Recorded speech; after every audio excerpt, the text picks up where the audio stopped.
Welcome to Thai PBS English News Service. Tonight, you are with me, Bundit. Good Bundit. Although tropical depression Gaimi has been downgraded to an active low-pressure cell, it is still causing sporadic flooding in many areas of Suanpung district in Ratchaburi province. Soldiers are racing to assist, especially to repair bridges that were damaged or washed away. Soldiers from the engineering department and the Prayasa Special Task Force raced to construct a bearing bridge surrounding Ban Thung Phag Bridge in Suanpung district of Ratchaburi province to help affected villagers after the bridge was washed away by water flowing down from the Tat Nao Si mountain range last night. The continuous rainfall throughout the day, however, has raised the volume of water and strengthened the current, damaging 5 more bridges in Suanpung district. Additionally, the increased water current has damaged over 1,000 rai of agricultural land, affecting more than 200 farming households. In the latest report, the flooding situation in Suanpung district remains worrisome as the heavy rain continues. Residents in some areas have had to evacuate to safety zones. Support agencies are beginning to distribute consumer goods to residents in need and have set up 24-hour emergency response teams which can attend to villagers' needs quickly. The Water and Flood Management Commission has called on the Bangkok Metropolitan Administration, or BMA, to remove sandbags that the BMA have placed in the sewer system near Si Nakarin Road within 15 days. The Bangkok governor, however, told the commission that it should have informed the BMA directly, not through the media. The governor insisted that the stuffing of sandbags in the drainage system is a technical way used in many countries of managing water flow. Bangkok Governor Mom Ratchawong Sukhumpan Boripat insisted that the placing of sandbags in the drainage system to direct water towards the pumps is a technical flood management practice used by the BMA, and that this technique is widely used in other countries such as the Netherlands. The BMA also used this strategy in Sai Mai district to combat last year's floods, meaning it took only a few days to be able to release all the contained water. The Bangkok governor confirmed that the use of sandbags in this manner helps water management and does not obstruct waterways. Lord Prasop Saraswadi, president of the Water and Flood Management Commission, however, does not believe that this technique can really help drain off water. In response to Lord Prasop's order to remove those sandbags within 15 days, Mom Ratchawong Sukhumpan said Lord Prasop should raise the matter during the meeting of the commission and not communicate through the media. The Bangkok governor said that this operation is under the BMA's jurisdiction and that it is only some Pheu Thai MPs who have problem with it. Likewise, Thaned Wirasiri, Secretary General of the Engineering Institute of Thailand, under His Majesty the King's patronage, agreed that the BMA's sandbag approach, saying that it is practical and that the BMA has been doing it correctly. Thaned, however, wants to look at the water system surrounding the sandbag blockades to see the direction of the water flow.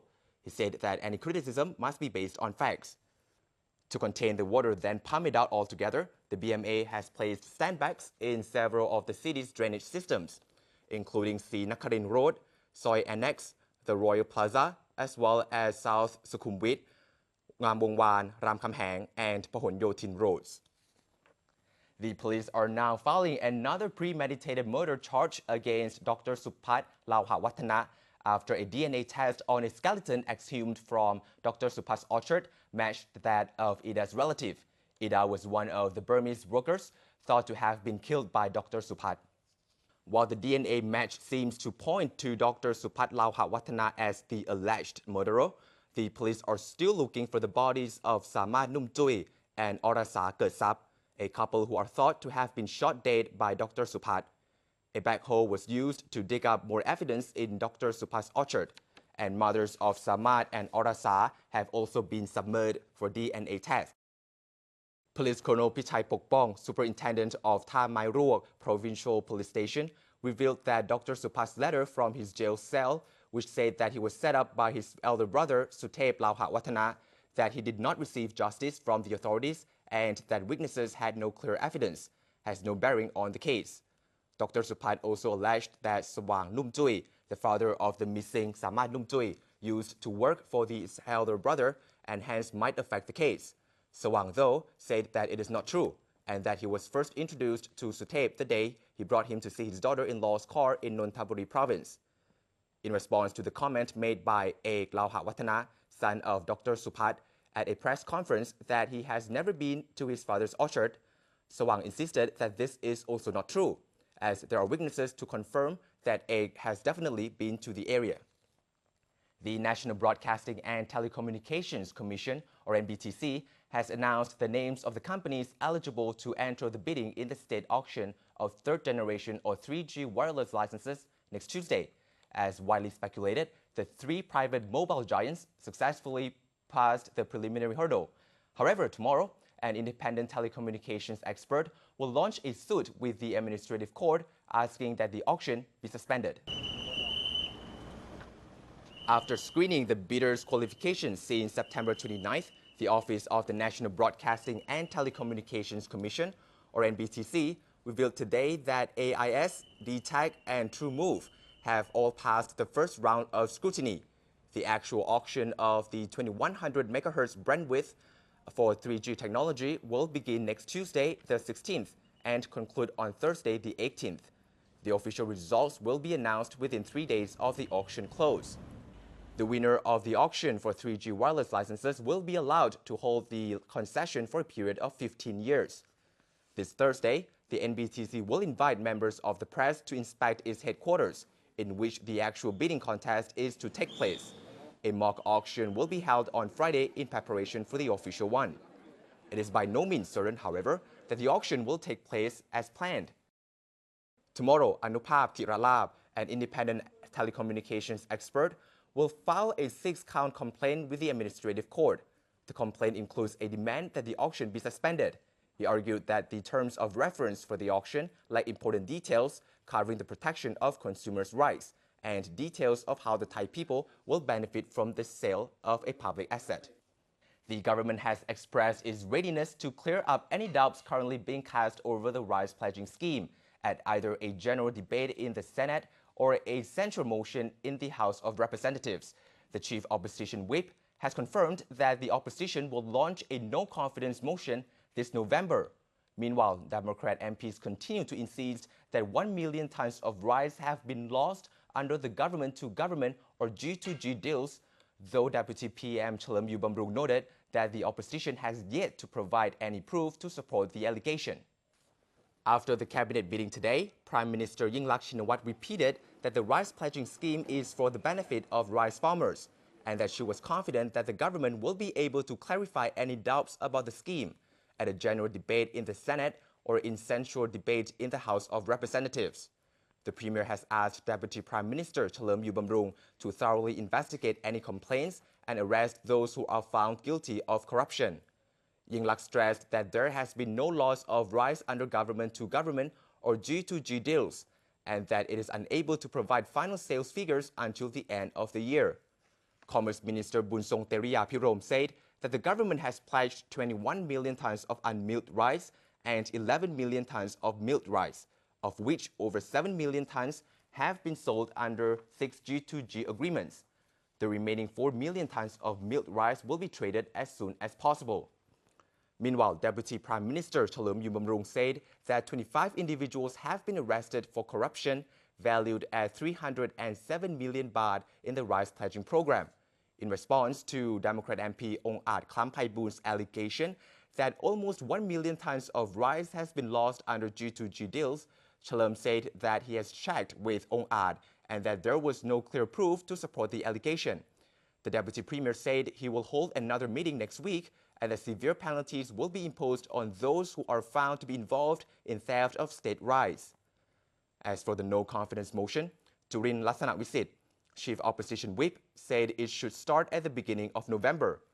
The opposition is now in the process of gathering information and issues to be debated. Jurin revealed that at the House meeting tomorrow, the opposition will raise a series of questions and will question the government about overloaded warehouses and demand that the government reveal the true figures of the rice pledging scheme, including its rice sales efforts both domestically and internationally. The new president of the Thai Airways, who officially started his first day at work today, said that he will increase the revenue of the airline as much as possible in the last 3 months of the year. He will also draft the company's management plan for next year by the end of this month. Sorajak Kasem the new president of the Thai Airways, had his first day at work today after signing his employment contract yesterday. In the morning, he undertook a merit-making ritual at the Thai Airways headquarters amidst a warm welcome by representatives of all departments in the airline. He later briefed employees on his policies. On Friday the 12th, Sorajak will join the meetings of the board of directors, where he will receive policies, strategic goals, and marketing plans as Thai Airways competes with other airlines in the region. Ampon Kiti Ampon, president of the board of directors, said that he will ask the new president to focus on work integration within the company and push the airline for an average of 6% annual growth, or an average business profit of 200 billion baht per annum. He said that the board will evaluate the airline's operations starting in June next year and again at the end of fiscal year 2013. Sorajak is the third president of the Thai Airways, who is an industry outsider. In the past, most presidents were selected from within the company or from former top brass in the Royal Thai Air Force. Sorajak was the chairman of the state-controlled broadcast enterprise MCOT before becoming the president of Thai Airways. He is also the airline's 16th president, succeeding Piyasawat Amratnan, who was sacked by the board of directors last May. Today, the International Monetary Fund, or IMF, said that while global growth was slow, there won't be a hard landing for emerging economies. The IMF cut its global growth forecast for the second time since April and warned U.S. and European policymakers that failure to fix their economic ills would prolong the slump. In its World Economic Outlook report, released ahead of its twice-yearly meeting of world finance ministers and central bankers to be held in Japan this week, the IMF say that with global growth too weak to bring down unemployment, what little momentum exists is coming primarily from central banks. European policymakers under pressure from the United States, China, and other countries are trying to come up with a bolder response to the near bankruptcy of Greece, which threatens other Eurozone countries and the world economy. It's about the failure of U.S. policymakers to agree so far on a fiscal plan.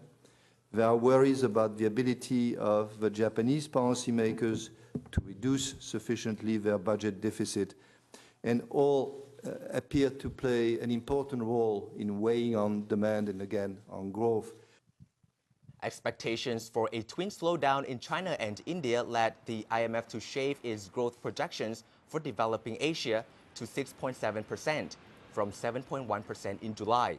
The growth forecast for next year was trimmed to 7.2% from 7.5%. In a two-day policy review that ended last Friday, the BOJ resisted political pressure for action and kept monetary policy steady, but left the door open to more monetary easing later this month by warning of looming risks to the outlook of the world's third-largest economy. The International Monetary Fund said on Tuesday that the BOJ's monetary easing last month should support economic growth and help end deflation. But more easing may be needed to hit the bank's 1% inflation target. Visiting Myanmar President Thein Sein met with South Korean President Lee Myung-bak today in Seoul to boost bilateral political and diplomatic relations and economic cooperation.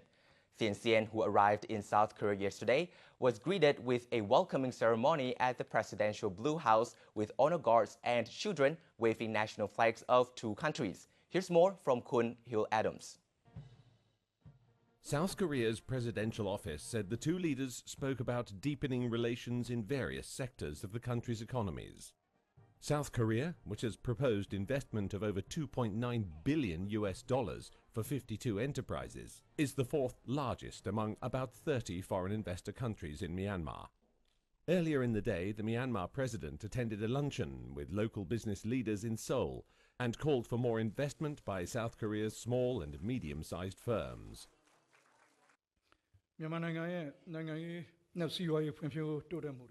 At present, due to political and economic developments in our country, there are opportunities as well as challenges in foreign investments.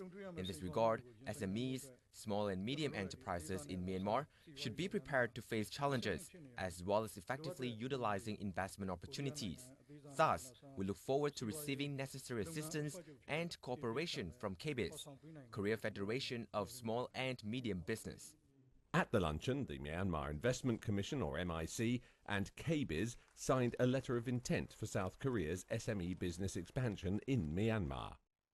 Earlier in the day, TNCN also paid a visit to the National Cemetery to pay respects to Myanmar soldiers killed during the 1950 to 1953 Korean War. The two countries have had diplomatic ties since 1975. Hugh Adams, Thai PBS. And that's all the time we have for tonight's edition of Thai PBS English News Service. Thank you very much for watching. And again, I'm Bundit Gadbandit saying good night for now. สวัสดีครับ